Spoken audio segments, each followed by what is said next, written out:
जो mental math कक्षा 10 मैं हूं हरी सर और आप सभी बच्चे देख रहे हैं आपका अपना YouTube channel maths with Hari sir special Hindi medium के बच्चों के लिए। आइए करना शुरू करते हैं प्रश्न नंबर 36 से लेके प्रश्न नंबर 40 तक। तो बहुत ही ज़्यादा महत्वपूर्ण है, आप इन्हें जरा ध्यान से देखिए। अगर वीडियो पसंद आती है तो बच्चों इसे लाइक और शेयर करना ना भूलें। ये देखो प्रश्न नंबर 36 क्या कहता है, बहुत ही आसान है। प्रश्न नंबर 36 देखो, क्वेश्चन में कहता है यदि tan 2 थीटा बराबर कोट 3 थीटा हो तो 5 थीटा का मान बताना है। अब बच्चों मैं आपको बताता हूं, अगर tan 2 थीटा बराबर है कोट 3 थीटा के 3 थीटा के, तो इसका मतलब है कि इन दोनों का मान यानी tan का और कोट का मान कितना होगा, 90 डिग्री होगा।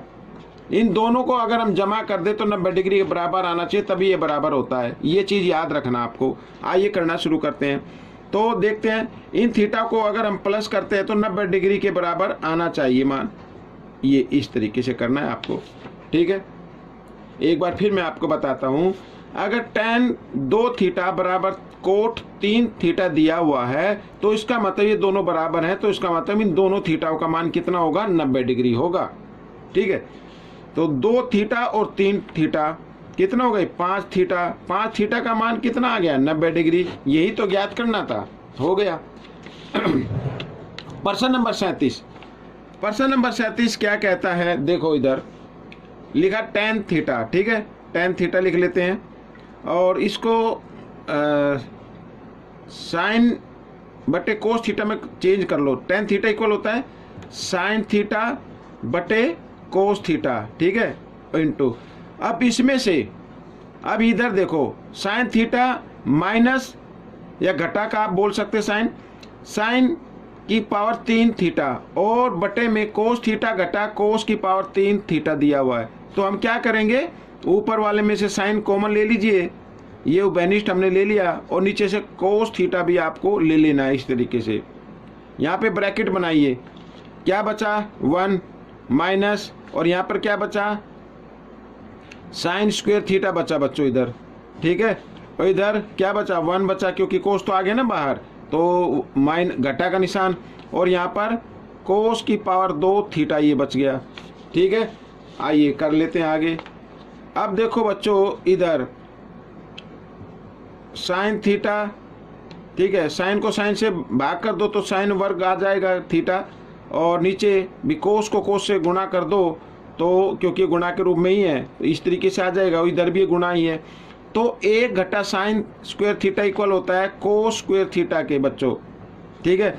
और 1 घटा कोस स्क्वायर थीटा इक्वल होता है साइन स्क्वायर थीटा के। फॉर्मूले आपको याद होने चाहिए, ठीक है। मैं इधर लिख देता हूँ, 1 घटा साइन वर्ग थीटा बराबर होगा कोस वर्ग थीटा के, ये फॉर्मूला होता है। और 1 घटा कोस वर्ग थीटा बराबर होगा साइन वर्ग थीटा के, ये चीज़ याद रखनी है। अब देखो बच्चों, कोस वर्ग थीटा से कोस वर्ग थीटा कट गया 1 पे, साइन वर्ग थीटा से साइन वर्ग थीटा कट गया 1 पे, और 1 को 1 से मल्टीप्लाई करें तो 1। ये आपका जो है उत्तर आ गया है, ठीक है। आइए प्रश्न नंबर 38 क्या कहता है देख लेते हैं इसको भी। प्रश्न नंबर 38, सूर्य का उन्नयन कोण उस समय ज्ञात कीजिए जब किसी समय एक खंबे की छाया की लंबाई उसकी ऊंचाई की 3 गुना हो। अब मान लो ये खंबा है, ठीक है, ये क्या है, खंबा है, और सूरज इधर से निकल रहा है, तो इधर से निकला इसके ऊपर पड़ेगी तो छाया इधर बनेगी, छाया इधर बन गई। और इसमें लिखा है कि उसका उन्नयन कोण ज्ञात करना है, ये कोण ज्ञात करना है, ये वाला, तो उसको नाम दे देते हैं ABC। अब मान लो BC क्या है, खंबे की ऊंचाई है, और AB क्या है, खंबे की छाया है, ठीक है ना। यहाँ पर मैं लिख लेता हूँ, माना AB खंबे की ऊंचाई,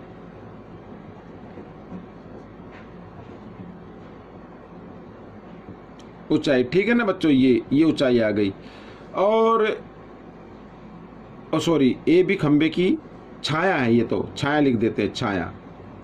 माना AB क्या खंबे की छाया है और BC खंबे की ऊंचाई है, ऊंचाई इस तरीके से, ठीक है, ये ऊंचाई आ गई। तो हमें ये कोण ज्ञात करना है, और साथ दिया कि ये जो छाया ना ये खंबे की ऊंचाई की 3 गुना है। अगर ये मान लो h है तो ये क्या हो जाएगी, वर्गमूल 3h। इस तरीके से ऊंचाई की 3 गुना हो गई। ठीक है, हमें ये कोण ज्ञात करना है, बहुत ही आसान है। अब देखो, ये तो हो गया लंब और ये हो गया आधार। लंब बटे आधार होता है tan थीटा में। किस में आता है, tan थीटा में आता है लंब बटे आधार। लंब क्या है, h है, और आधार क्या है, वर्गमूल 3h है। ठीक है, तो h से h कैंसिल हो गया, यहाँ पे 1 आ गया। ठीक है, अब tan थीटा का मान आ गया 1/√3। ठीक है, और एक tan थीटा का मान 1/√3 कितने डिग्री पर आता है, 30 डिग्री पर आता है बच्चों। कितने पर आता है, 30 डिग्री पर आता है। यानी कि tan 30 डिग्री का मान होगा 1/√3। ठीक है, तो समझ में आ गया। उन्नयन कोण आ गया आपके सामने 30 डिग्री। ये आपका आंसर आ गया 30 डिग्री। ठीक है, कितना आ गया, 30 डिग्री।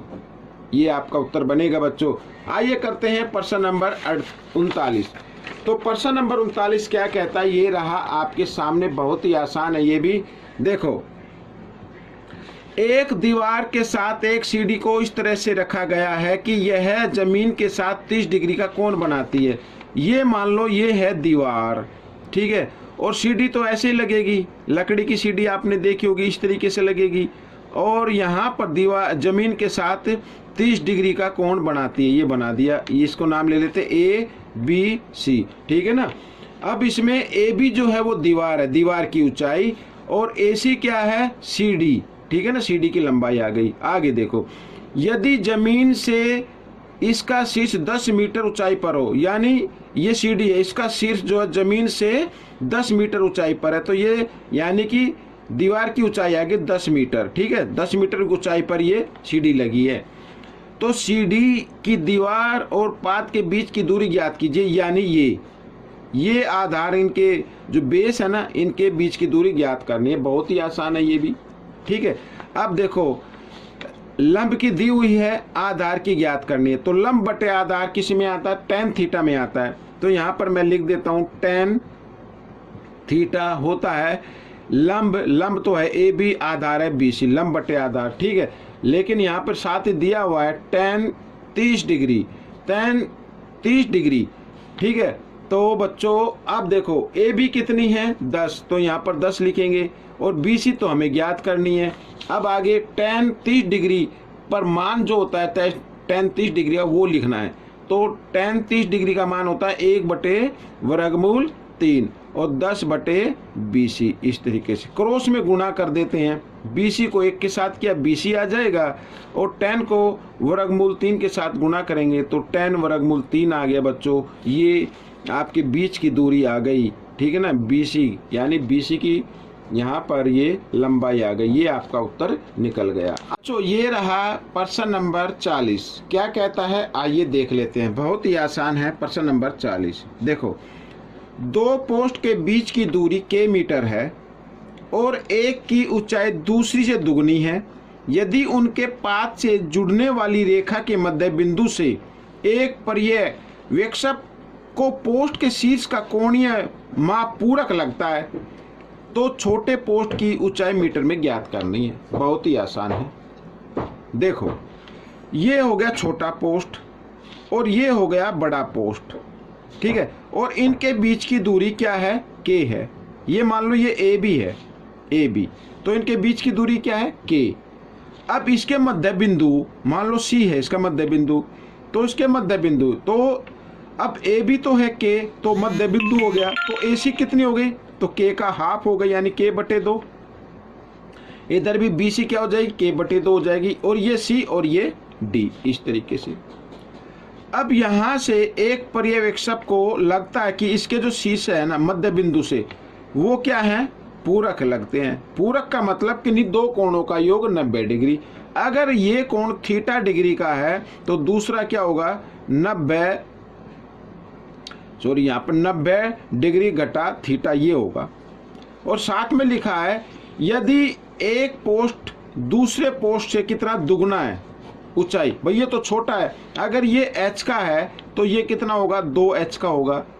ठीक है, छोटे पोस्ट की ऊंचाई ज्ञात करनी यानी एच आपको ज्ञात करना है, ये याद रखना है। आइए करना शुरू करते हैं। अब बच्चों देखो यहाँ पर ये हो गया लंब और ये हो गया आधार और tan थीटा, तो सीधा लिख दीजिए tan थीटा क्या होता है, लंब बटे आधार। लंब कितना है h, आधार कितना है k बटे 2 हो गया। ठीक है, आइए इसको कर लेते हैं आगे। तो tan थीटा, ठीक है, h, अब ये एक भाग तो ये आ गई और दूसरी है, तो जो डबल में आती है, जो नीचे आती है, उसको हम क्या करते हैं, इधर गुणा के रूप में ले आते हैं। तो इधर गुणा के रूप में आ जाएगा 2 के साथ ये 2h और बटे k, ये इस तरीके से हो जाएगा। ये समीकरण आप 1 मान लीजिए। ठीक है, अब इधर भी लेना है आपको। ठीक है, ये लंब हो गया और ये आधार हो गया। लंब बटे आधार tan में ही आता है, तो tan थीटा ले लेते हैं, यानी tan और 90 डिग्री माइनस थीटा बराबर होगा लंब बटे आधार, इस तरीके से। ठीक है, और इसमें भी क्या करना है, अब बच्चों देखो tan 90 डिग्री घटा थीटा किसके बराबर होता है, कोट थीटा के, तो इसकी जगह कोट थीटा लिखा जा सकता है। और इधर ये 2 फिर डबल भाग में आ गया, तो इधर आकर ये गुणा में हो जाएगा, यानी 2 को 2 से गुणा कर देंगे, 4h बटे k हो जाएगा। अब आपको मैं इस तरीके से समझाता हूँ, कुछ बच्चों के समझ में ना भी आए तो देखो यहाँ पर है 2h और ये जो बटे होते हैं ना, इसका मतलब भाग होता है, भाग k बटे 2, इस तरीके से। तो 2h भाग का निशान बदल देना गुणा में, और अगली संख्या का क्या करते हैं, उल्टा कर देते हैं। तो इस तरीके से आ गया ना, 2 दूनी 4h बटे k, ये आ गया। तो वही तो लिखा मैंने, इस तरीके से भी आप कर सकते हैं, ऐसे सीधा करना चाहे कर सकते हैं। अब क्या करना है, ये समीकरण आ गया 2। अब समीकरण 1 व 2 को गुणा कर दीजिए। ठीक है, आइए लिख लेता हूं मैं। समीकरण 1 व 2 को गुणा करने पर, ठीक है, ये देखो tan थीटा और गुणा यहाँ पर लिख दिया मैंने कोट थीटा। ठीक है, बराबर, ये तो इनकी वैल्यू को भी गुणा कर देते, 2h बटे k और गुणा 4h बटे k। ठीक है, इस तरीके से। अब देखो tan थीटा और कोट थीटा बराबर होता है 1 बटे tan थीटा के, तो लिख सकते हैं इसको इस तरीके से।